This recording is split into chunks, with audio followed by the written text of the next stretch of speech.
Hello everybody and welcome back to my channel. I am back in my new office today and for forever.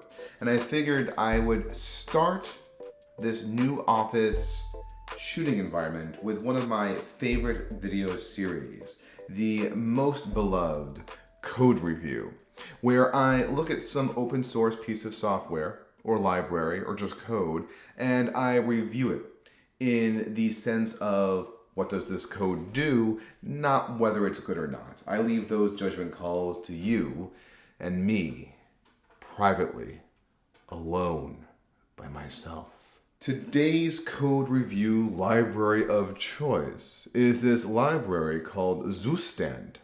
I actually had to look up how to pronounce it because in my last video with Vite, I pronounced it wrong the entire time and I got hundreds of comments correcting me, which I appreciate after the third one, but you know, who has time to read all the comments? In any case, this is Zustand. I would have actually pronounced it Zustand had I not looked it up, so I'm so glad that I did. And it is a bare necessities state management library for React.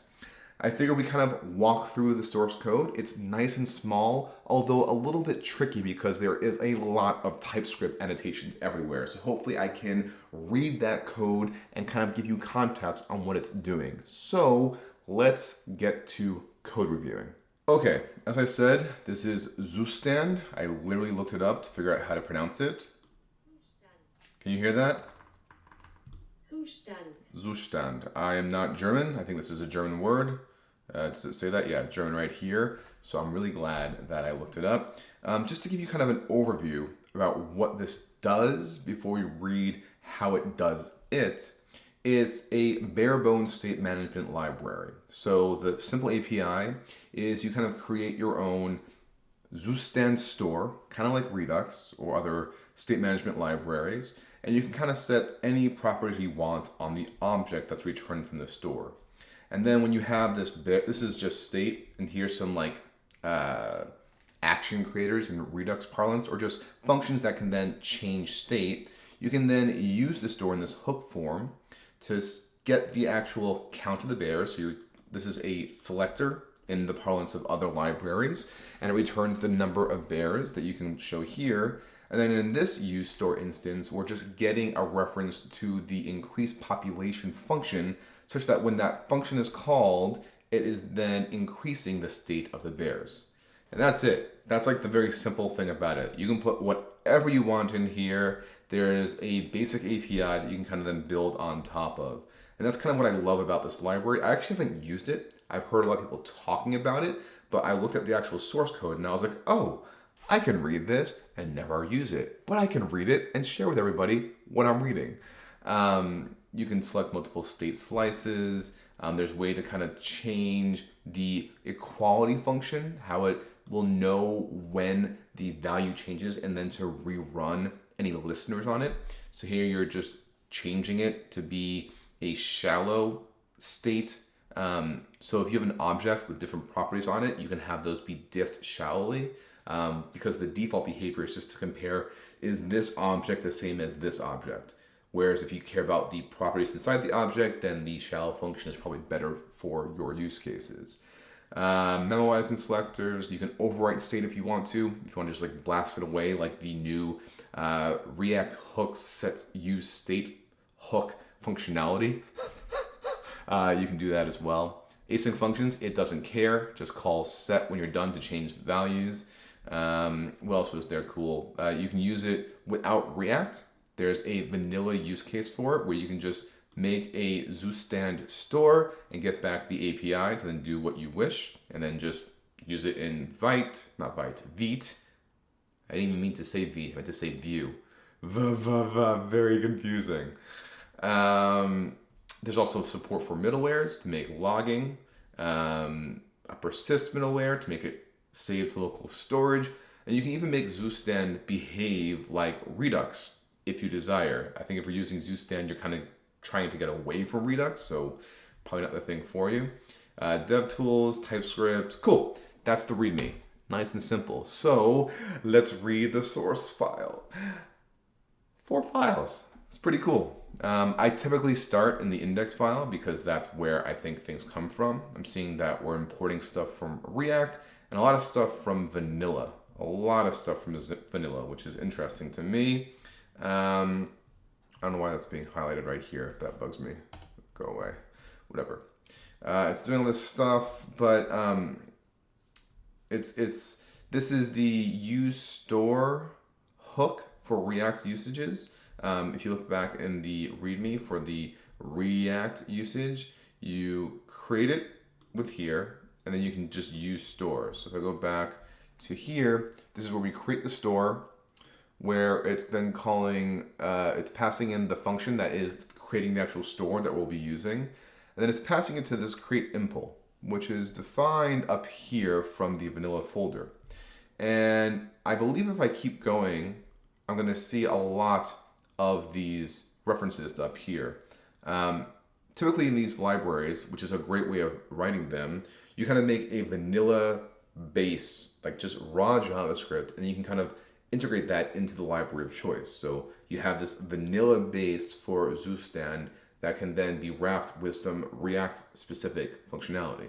So I think actually what is better to start here is the vanilla file, which doesn't seem too hard to read. Just to poke around, shallow is just one function. This is if you want to change the behavior from object references to just do the object property shallow compare. This is just a very basic shallow function. You've seen them around. They implemented their own, so there's less dependencies in the library itself. Middleware is what we were talking about before. There's the Redux middleware, which does a lot of things, which I'm not going to read about right now. DevTools, Combine, just little helper middlewares. But for now, let's start with vanilla.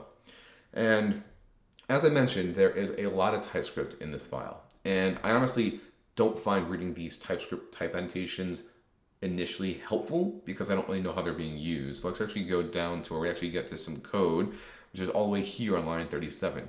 Takes a while. This is the vanilla Zustand create store function, where you pass in this create store creator. So this is typed here, which is a function that is given these three arguments, set, get, API, and returns the shape of the store. And you have here in this create function, the initializing of the state using function scope to keep it private. We're using a set for the listeners, which is probably more efficient than just an array. You can kind of make sure that everything's unique.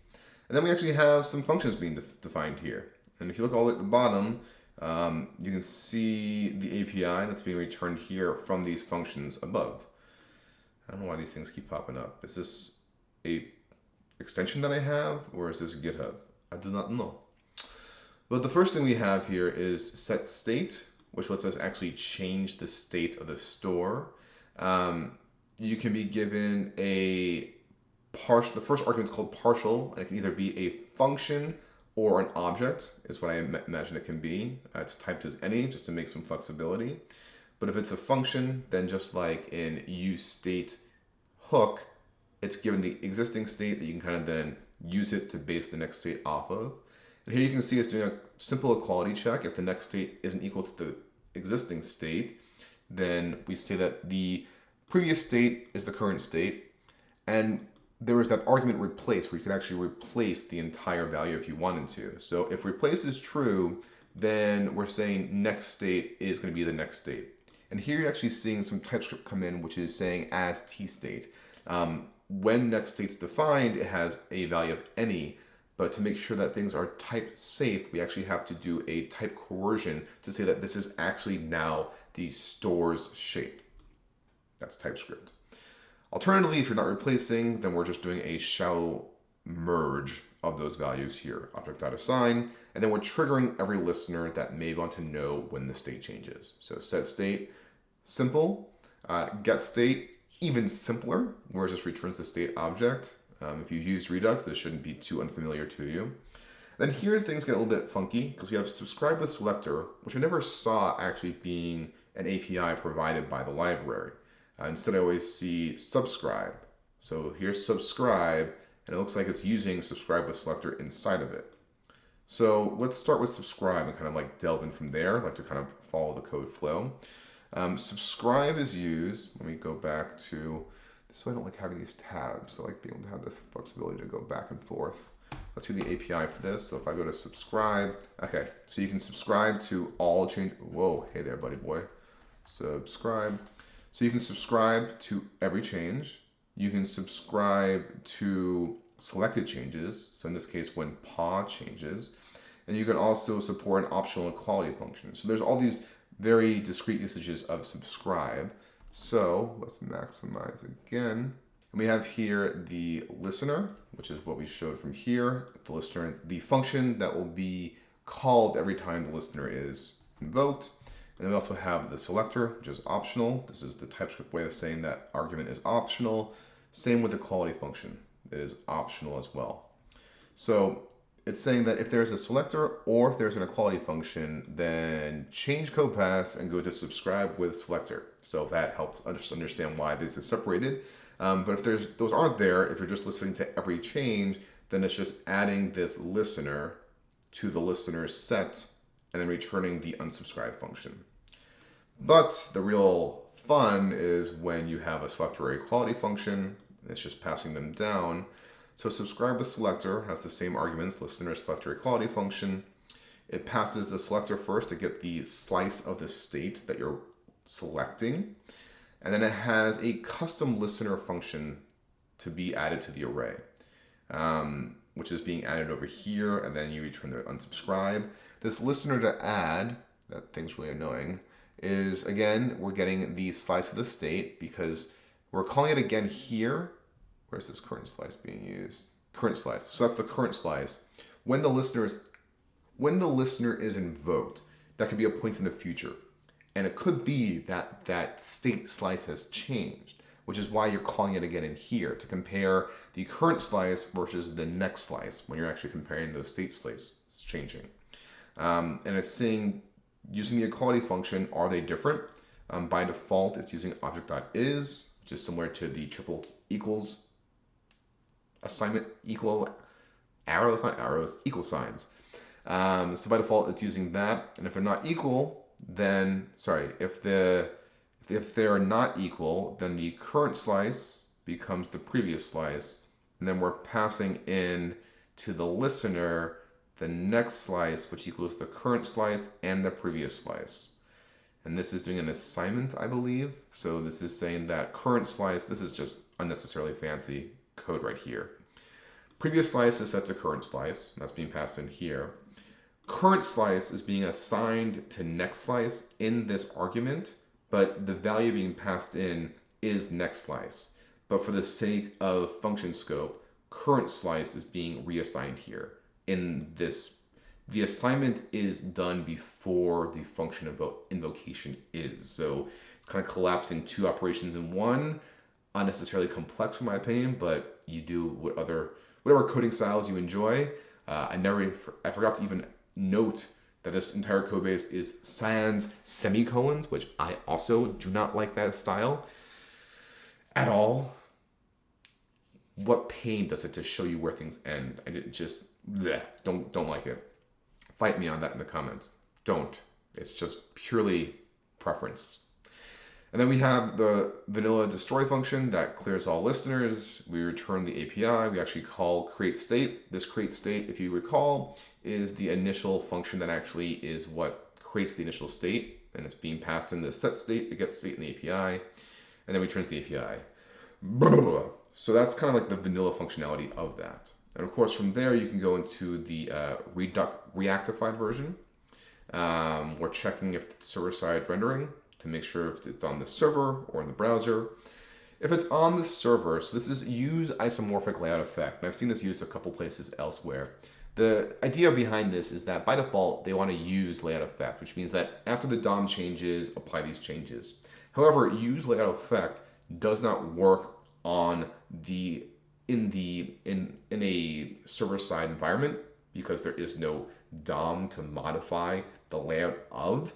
And to make their lives easier, they kind of have this nice, neat ternary to kind of say use effect or use layout effect. And that's kind of the idea. Use isomorphic layout effect. Nice and simple to kind of get the ease of both worlds. And here we have the React specific create store function. Here we have the create impl, which is being imported from up here from vanilla. These are all, I believe, TypeScript types here to just make everything consistent. This is the use store hook provided by Zustand, where we have a selector, a quality function. It's making a fun little forced update use reducer for reasons I'm not sure about yet. It's calling so here's the API, which is from the store that was created. It's calling state, it's getting a reference to the state, it's getting a selector reference from there, and it's using useRef here because it means it's kind of an escape hatch outside of React, honestly, where it's getting a pointer to some value that will not change across every render of that component or that usage. And it's doing that so it has more control over its own internal state behaviors and update behaviors. Error, so and this hook, of course, gets ran every time the component updates. So here it's saying if the current slice ref, which is over here, which is null at the moment, is undefined, then call the selector from the state and set it to here. So that's going to run every time. This is only going to run, I think, the first time, or if it gets undefined.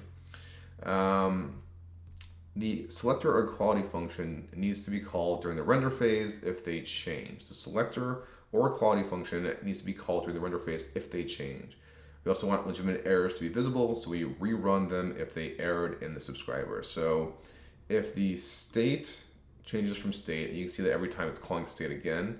If the state is different, if the selector reference is different, so this is the selector, this is getting a reference to the actual selector function itself. If the selector function changes, like if you change what value you're taking from the store, if that changes, if the equality function reference changes, so the actual function for doing equality references changes, if anything those changes, we have to then compute the new state slice and the new has new state slice here. So this is making the new state slice, and this is then actually comparing it to see if there is a different of values.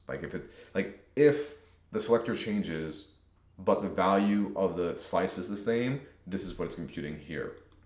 And then we're using the use isomorphic layout effect. So only if the new state slice has changed, do you then assign it to the current one. You're updating all the references here. This is after layout changes. Here we're getting use ref to state before subscription reference. This library is great because the variables are self-documenting. Like I can read that and understand what's going on. The state before the subscription reference, the state before the subscription. And here we have a listener that is being added to the Zustand store. And when that listener runs, it's comparing the next state with the slice, comparing the values if they're not current. If they're not current, it changes them, the references. And here it's kind of like handling the values itself.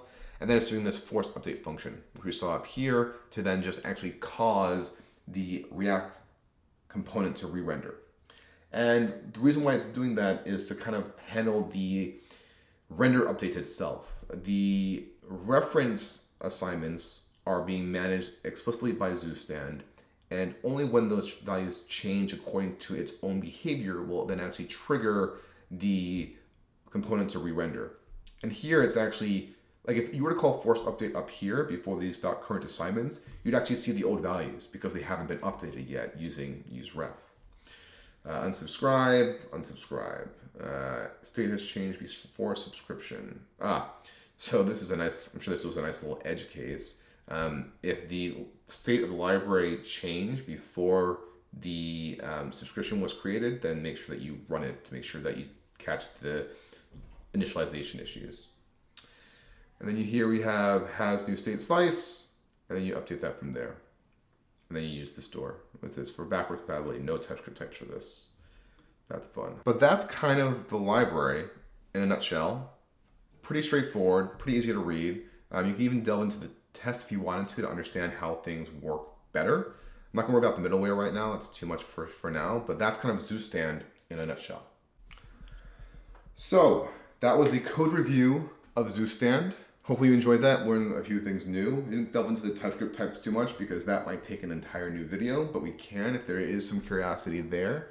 But I wanted to more focus on the raw functionality of the library.